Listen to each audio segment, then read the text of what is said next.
오늘 우리에게 주신 말씀은 누가복음 1장 18절로 20절입니다. 제가 봉독하겠습니다. 거룩하신 하나님의 말씀입니다. 사가랴가 천사에게 이르되 내가 이것을 어떻게 알리요? 내가 늙고 아내도 나이가 많으니이다.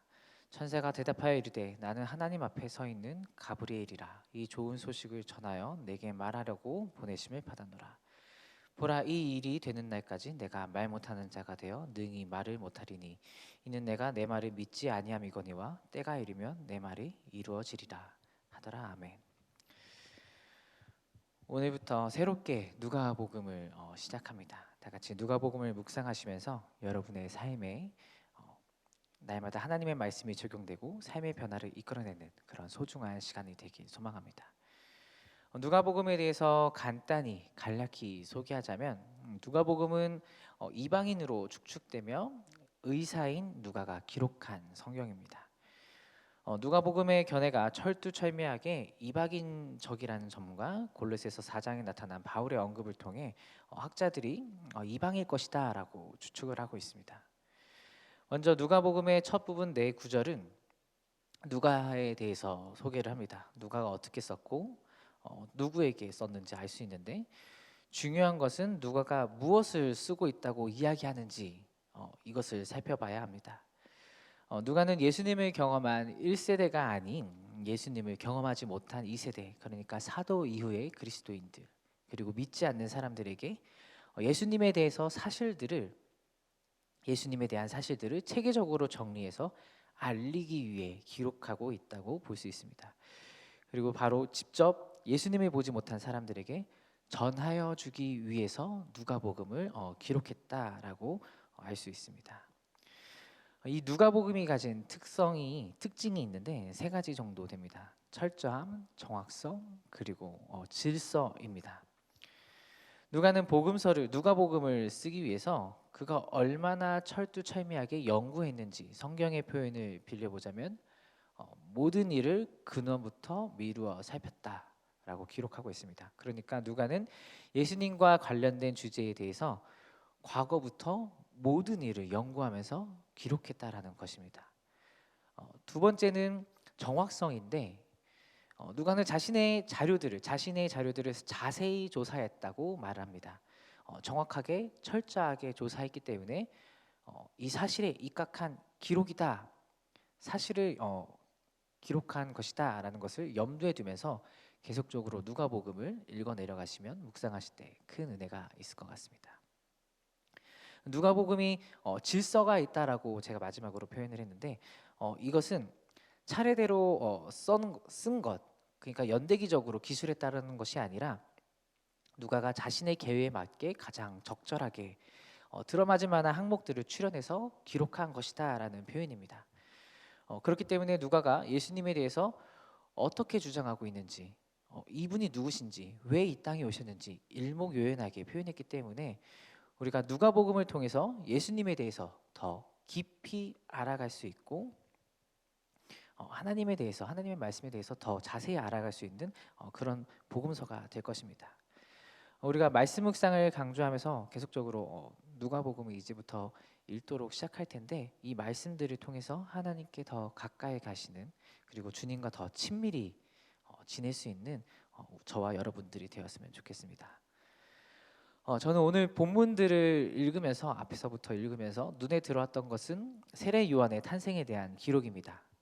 오늘 본문을 읽으면서 사가랴의 행동에 저는 오늘 집중을 했습니다. 오늘 본문 앞을 살펴보면 사가랴가 이제 성전 안에 들어가서 제사를 집례하게 되는데 제사장으로 뽑히게 되면서 제사를 집례하게 됩니다. 이 제사를 집례하는 일은 제비뽑기로 이제 진행이 되는데 정해지는데 성전에서 이제 매일 드리던 두 번의 기도 시간 중 하나가 사건의 배경이 됩니다. 이때 이제 사가랴가 제단에 향을 놓던 때에 천사 가브리엘이 나타나죠. 하나님께서 이 세상에서 죄를 없앨 예수님보다 먼저 앞서 보냄을 받는 사람, 세례 요한을 보낼 것이다라는 것을 드러내는 장면이기도 하고 인류 구원의 시작을 나타내는 장면이기도 합니다. 그리고 더욱더 놀라운 것은 희생 제사를 드림으로써 사람들의 죄가 정결해지는 그 그 시간에 사가랴를 만나러 오신 어, 보내신 하나님의 놀라운 타이밍을 우리가 살펴볼 수 있습니다. 이 가브리엘 천사를 대면한 사가랴는 두려움에 빠집니다. 그래서 천사가 이야기하죠. 사가랴를 안심시키면서 자신이 왜 이 자리에 왔는지 이야기를 합니다. 바로 세례 요한의 탄생을 알리기 위해서입니다. 이들의 사가랴 엘리사벳 부부는 오랫동안 자식이 없었다라고 기록을 하고 있습니다. 그래서 그들 안에 스스로 부끄럽다라고 여길 정도로 그들 안에 갈망이 있었고 또한 실망이 있었습니다. 그런데 이들이 아이가 생기지 않았던 이유는 그들의 죄 때문이 아니라 하나님의 계획 때문이었습니다. 이들은 의로운 사람들이라고 성경은 기록하고 있는 것을 미루어 보아 알 수 있습니다. 우리의 삶에도 이러한 일들이 때때로 있습니다. 때때로 의로운 사람들이 삶에서 좌절을 경험하기도 하죠. 여러분들은 어떤 경험이 있으신가요? 때로 우리가 간절히 바라던 일들이 이루어지지 않아서 실망과 좌절을 경험했던 적이 있으실 겁니다. 그래서 하나님이 살아계신가? 이렇게 의심할 때도 있을 것입니다. 아니 어떻게 하나님이 살아계신데 이런 일이 나에게 있을 수 있지? 이렇게 말이죠. 그러나 사랑하는 여러분, 하나님은 진실로 정말로 신실하신 분이시며 우리와 함께 계시고 우리에게 항상 좋은 것을 주시기를 원하는 아버지이심을 기억하시길 바랍니다. 실망하지 말고 좌절하지 말고 하나님 앞에 간구함으로써 나가는 여러분들이 되시기를 소망합니다. 기록된 사가랴와 엘리사벳 부부의 기도의 응답처럼 하나님께서 모두 듣고 계시고 그것을 기억하고 계시다는 것을 생각하셨으면 좋겠습니다.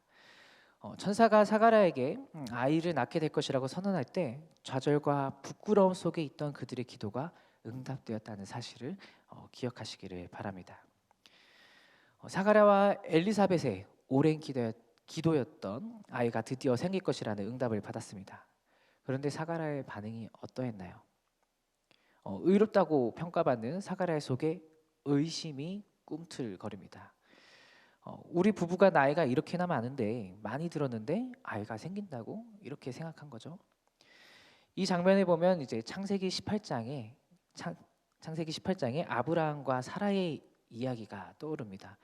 바로 하나님께서 아브라함과 사라에게 아들이 생길 것이다라고 이야기를 했는데 사라가 이제 속으로 웃으면서 중얼거린 일이죠. 나는 기력이 세진하였고 남편도 늙었는데 어찌 나에게 그렇게 좋은 일이 즐거운 일이 있으랴 이렇게 중얼거렸는데 주님께서 그것을 지적하신 일입니다. 사가랴도 마찬가지죠. 그래서 하나님께서 이 말씀을 이루실 때까지 벙어리가 되는 표적을 주셨고 세례 요한이 태어나기까지 그는 입을 열 수 없게 되었습니다. 하나님은 우리에게 약속하신 일들을 꼭 이루시는 신실하신 분이심을 기억했으면 좋겠습니다. 현실과 믿음 사이에 우리가 어디에 서 있는지 한번 점검해 봤으면 좋겠습니다. 믿음이 좋고 신실하다고 여겨지는 이 사가랴 부부도 막상 하나님의 메시지를 들었을 때 자신들의 현실이 눈앞에 들어왔습니다. 그리고 생각이 났죠. 그리고 의심을 했습니다. 우리 부부가 어떻게 아이를 가질 수 있겠는가? 전에도 말씀드렸지만 인간은 눈에 보이는 것을 형식에 얽매이는 존재입니다. 그렇기 때문에 의심을 할 수밖에 없는 거죠. 보이지 않기 때문에. 그러나 믿음은 이 형식을 뛰어넘는 것. 믿음은 이 형식을 뛰어넘어 보이지 않는 것, 그 이상을 바라보는 것을 따라가는 그것이 바로 믿음임을 기억했으면 좋겠습니다. 현실에서 너무나도 어렵고 힘들고 절망뿐일 때 여러분은 무엇을 바라보며 살아가고 계십니까? 절망스러운 현실만을 바라보십니까? 혹은 신실하신 하나님의 약속을 기대하면서 오늘을 살아가고 계십니까? 아니면 현실과 이 믿음 사이에서 중간에 서서 어찌할 바를 몰라 서성거리고 계십니까? 우리는 선택을 해야 됩니다. 현실이냐 아니면 믿음이냐. 신앙생활을 하면서 우리는 현실과 믿음 사이에서 선택해야 될 순간들이 참 많습니다. 요즘 가장 많이 적용될 만한 일은 일례로 이제 바로 수능이죠. 이제 수능 혹은 이제 취업을 위해서 주의를 잠시 미뤄두고 현실에 집중하는 학생들이 얼마나 많은지 모르겠습니다. 혹여나 이런 말을 하는 사람들도 있습니다. 제가 이제 학창 시절 때 이제 교회 다닌다고 이야기하면 이런 말을 친구들에게 많이 들었는데, 하나님이 밥 먹여주냐? 이런 말을 많이 들었습니다. 하나님에 대한 신뢰가 없기 때문에 나오는 말이라고 생각을 합니다. 네, 말라기 3장 10절에 이렇게 기록되어 있습니다. 만군의 여호와가 이르노라, 너희의 온전한 11조를 창고에 들여 나의 집에 양식이 있게 하고 그것으로 나를 시험하여 내가 하늘 문을 열고 너희에게 복을 쌓을 곳이 없도록 붙지 아니하나 보라. 바라기는 저와 여러분들이 모두가 현실을 바라보지 않고 하나님의 신실하신 약속에 대해 굳건한 믿음을 갖고 살아가기를 소망합니다. 그래서 기도할 때 하나님께서 해 주실 줄 믿고 나아가는 여러분들이 되었으면 좋겠습니다. 사가랴와 엘리사벳은 자신들의 상황에 절망을 하기도 했지만 이 일에 절대로 굴복을 하지는 않았습니다. 끝까지 하나님께 기도했습니다. 그래서 하나님에 대한 신뢰와 의지는 우리가 생각하지 못했던 방법들로 성취가 되는 것임을 기억하시길 바랍니다. 현실과 믿음 사이에서 우리는 양자택일을 해야 됩니다. 말씀과 기도 그리고 예배를 통해서 하나님을 만나고 신실하신 그 약속을 이루시는 하나님을 신뢰하면서 삶의 회복을 다시 경험하는 저와 여러분들이 되었으면 좋겠습니다. 기도하도록 하겠습니다. 사랑하신 주님, 감사합니다. 오늘 말씀을 통해 우리가 어디에 서 있는지 점검합니다. 삶의 어려움이 찾아오더라도 현실에 안주하지 말고 현실을 바라보는 것이 아니라 신실하신 하나님을 바라보며 그 약속을 믿고 성취될 그날까지 힘써 견디며 살아가는 저희가 되게 하옵소서. 주님께서 이루실 그 약속을 기대합니다. 하나님, 저희의 간구와 기도에 응답하여 주옵소서. 감사드리며 예수님의 이름으로 기도드립니다. 아멘. 함께 공동 기도 제목을 읽으며 함께 기도하도록 하겠습니다. 지금 들은 말씀이 내 삶으로 이어지게 하옵소서. 동네 샘매주 성경 말씀 묵상을 통해 말씀이 삶이 되는 공동체가 되게 하옵소서. 2023년 수능을 보는 수험생들과 여러 시험을 준비하는 취업생들에게 주님의 지혜가 임하게 하옵소서.